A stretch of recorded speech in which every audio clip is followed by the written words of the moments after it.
Merhabalar, benim değerli öğrencilerim. Nasılsınız? Dersleriniz nasıl gidiyor?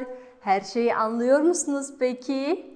Umarım çok kolaydır. Bütün defterinizi doldurdunuz, değil mi? Kaleminizle her şeyi yazıyorsunuzdur. Haydi o zaman bugün sizinle devam edelim. Bugünkü konuların adı yönelme durumu ve uzaklaşma durumu. Yönelme durumu demek ki Türkçe yani bir yere yönelme, bir yere gitmen. Yani bir jaka jönelu, bir jaka baru.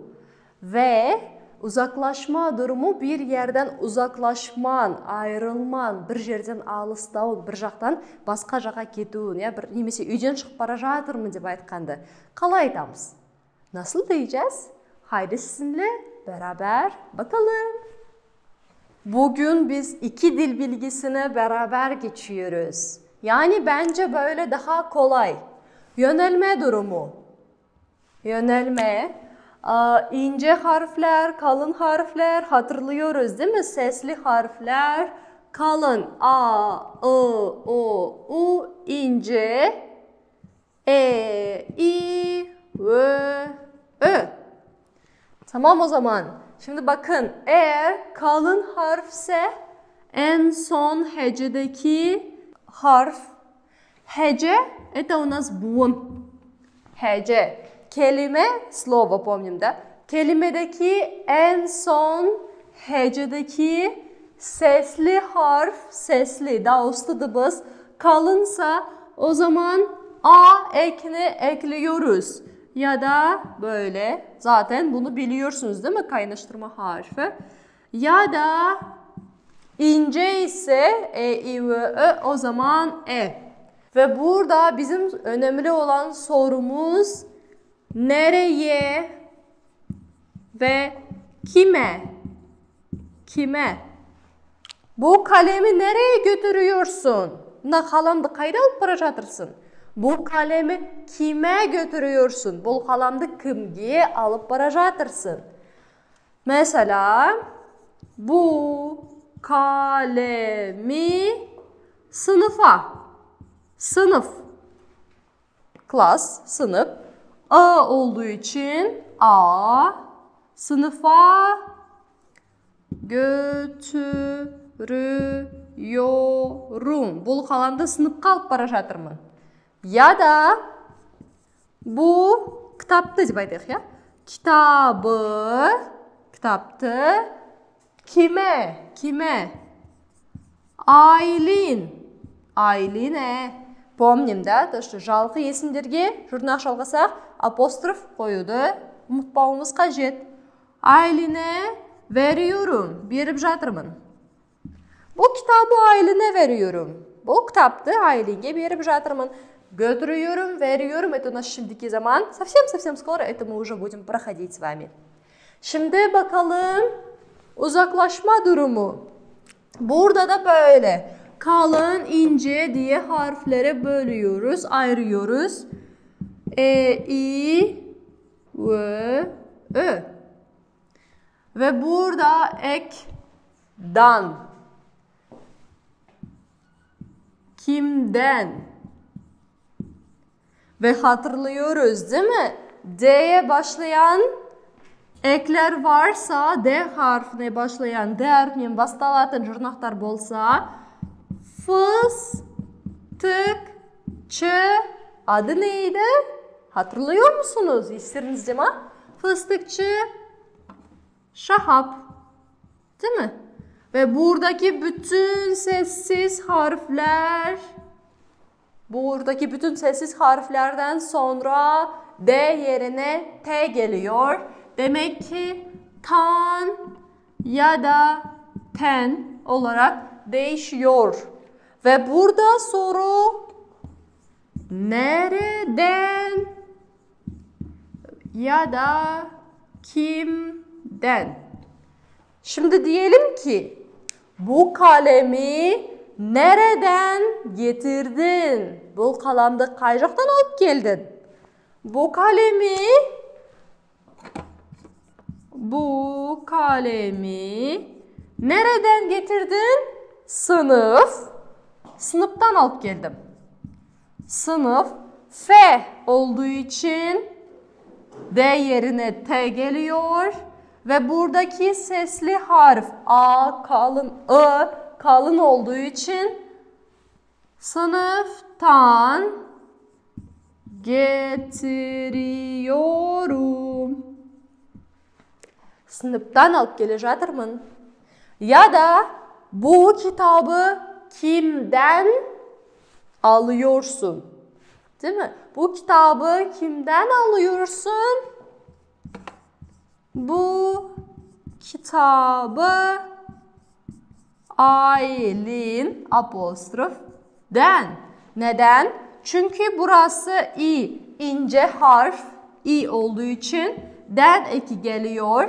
N harfi burada yok. Değil mi? İsключени'nin içinde yok. Sol sebeple den olabilir. Aylin'den alıyorum. Anlaşıldı mı? Şimdi sizinle biraz pratik yapacağız. Mesela diyelim ki bu tahtayı nereden satın aldın? Bu tahtanı kaçaktan satıp aldın? Bu tahtayı mağazadan, değil mi? Mağaza, magazin. Aldığımız sabahta biz öğrettik ya. Mağaza son harfi A olduğu için dan eki ekleniyor. Mağazadan satın aldım. Mesela ne diyebiliriz? İlaç. Hatırlıyor musunuz geçen dersteki yeni kelimelerimizi? Bugün o kelimelerle beraber biz yani onları kullanarak sizinle pratik yapacağız. Mesela et. Bu eti nereden satın aldın? Eti nereden satın alıyoruz? Haydi kim hatırlıyor? Eti, et. Et degan kədimki et. Dana eti, tavuk eti. Hangi eti daha çok seviyorsunuz? Kaysını köbürek жақсы көресіз? Evet, eti biz kasap. Kasap. Қалай жұрна құралғаймыз? Қалай жалғастырамыз? Kasap. P harfi. İsключение var. Kasa demek ki İsключение boğazın tağı ve kalın olduğu için tan. Kasaptan. Şimdi ben bunu sileceğim ve sizinle pratik yapacağız. Evet arkadaşlar, haydi sizinle beraber yönelme durumuna ve uzaklaşma durumuna pratik yapalım. Ben buraya bir ödevi yazdım. Sizinle şimdi ekleri ekleyeceğiz. Ekleri ekleyeceğiz. Yani ve sonra bunun hangi durum olduğuna bakacağız. Qaysı bolğanın tabamız. Uzaklaşma ya da yönelme. Ve buraya yazacağız yanına, tamam mı? İlk birincisine bakalım. Birinci ödevimizin birincisi. Ben, ev. Burada yani eve ya da evden ya da evde hatırlıyorsunuz değil mi? Bizim hangi sorularımız var? Nerede? Это у нас bulunma durumu da qayjaqda bolğanın naxtı. Nereden? Это у нас uzaklaşma, ketu. Ve nereye? Qayda. И то же самое kimde, kimden, kime. Değil mi? Şimdi burada bakın ben evde, evden eve geliyorum. Келе болса қайсысы болады? Men келе. Nereye? Sen nereye geliyorsun? Evet, ben eve geliyorum. Umarım siz de benimle beraber doğru yapıyorsunuzdur. Siz de benimle birge dürüst жасап жатырсыздар деп сенемін. İkincisine bakalım. İkincisi sen otobüste otobüsten otobüse. Biniyorsun. Mına жақта түсіндіріп кеткім келген екі етістік бар. Binmek, inmek. Binmek деген это транспорттармен айтамыз біздер деген. Мысалға мен автобусқа мініп жатырмын деп айтамыз ғой қазақша. Или автобустан түсіп жатырмын. Автобусқа кірдім, шықтым дегенді онша көп қолдана бермейміз, я. Түрік тілінде де дәл солай. Ереже бойынша біздер binmek, inmek деген сөздерді қолданамыз. Мысалға, evet ben şimdi uçağa biniyorum. Telefonumu kapatmam gerekiyor. Ben şimdi uçağa biniyorum ve telefonu kapatmam gerekiyor. Men қазір ұшаққа мініп жатырмын, я, ұшақта кіріп жатырмын, есігіне кіріп жатырмын. Telefonda өшіруім керек. Kapatmam gerekiyor. İnmek. Ben otobüsten iniyorum. Men avtobustan түсіп жатырмын, ya, шығып жатырмын avtobustan. Tamam mı? Yani bence çok kolay anlaşılır. İki kelime sadece. Binmek, inmek. Minu, tüsü. Binmek, inmek. Ve şimdi buraya bakalım. Sen otobüs biniyorsun. Minip jatırsın. Minip jatırsın olsa, onda қандай сұрақ болады? Evet. Nereye? Қай жаққа? Nereye biniyorsun? Otobüs. Otobüse biniyorum. Değil mi? Üçüncüsü, o tren, tren деген это поезд, otobüs adı avtobus da, iniyor, түсіп жатыр. Çok kolay değil mi? Kaydan түсіп жатыр, nereden iniyor? O tren olduğu için den. Ne деген bize исключение емес, сол үшін de болып қала береді. Annem. Annem, benim annem, benim anam. Annem, iş, rumus. İş, gidiyor, gidiyor. Annem, mesela evden, үйден, nereye? Қай жаққа? İşe. Annem evden işe gidiyor. Можете прям так и написать. Anam, үйден жұмысқа бара жатыр. Evden işe gidiyor.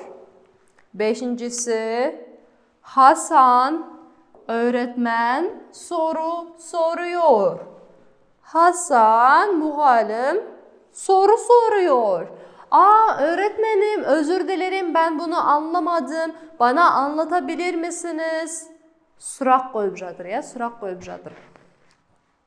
Demek ki kime? Kime soruyu soruyor? Öğretmene. Tamam. Siz kedi. Kedi. Türkler kedileri, köpekleri çok seviyorlar. Yani İstanbul'a gitseniz, evet İstanbul'da göreceksiniz ki bütün yerde kedi var, köpek var. İt ben мысық. Барлық жерде бар оларда. Kedi degenimiz мысық. Nefret ediyorum. Nefret ediyor musun? Nefret etmek jik görü.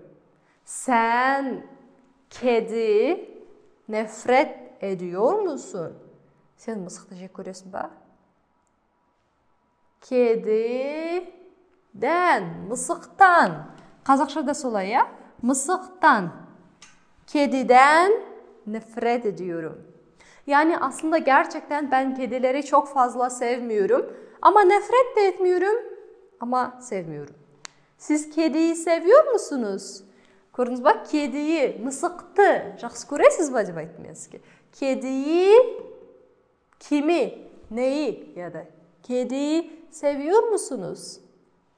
Evet arkadaşlar, bizim bugünkü dersimiz bu kadar. Umarım kolaydır ve siz benimle beraber hepsini doğru yaptınızdır. Doğru değilse demek ki daha da çok pratik yapmanız gerekiyor.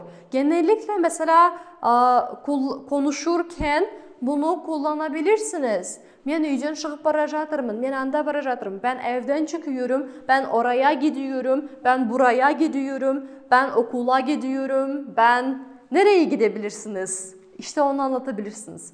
Қай жаққа барсаңыз, соны түсіндіріп, өзіңіз söylеп, практика жасап үйренсеңіз болады. Tamam arkadaşlar, görüşürüz.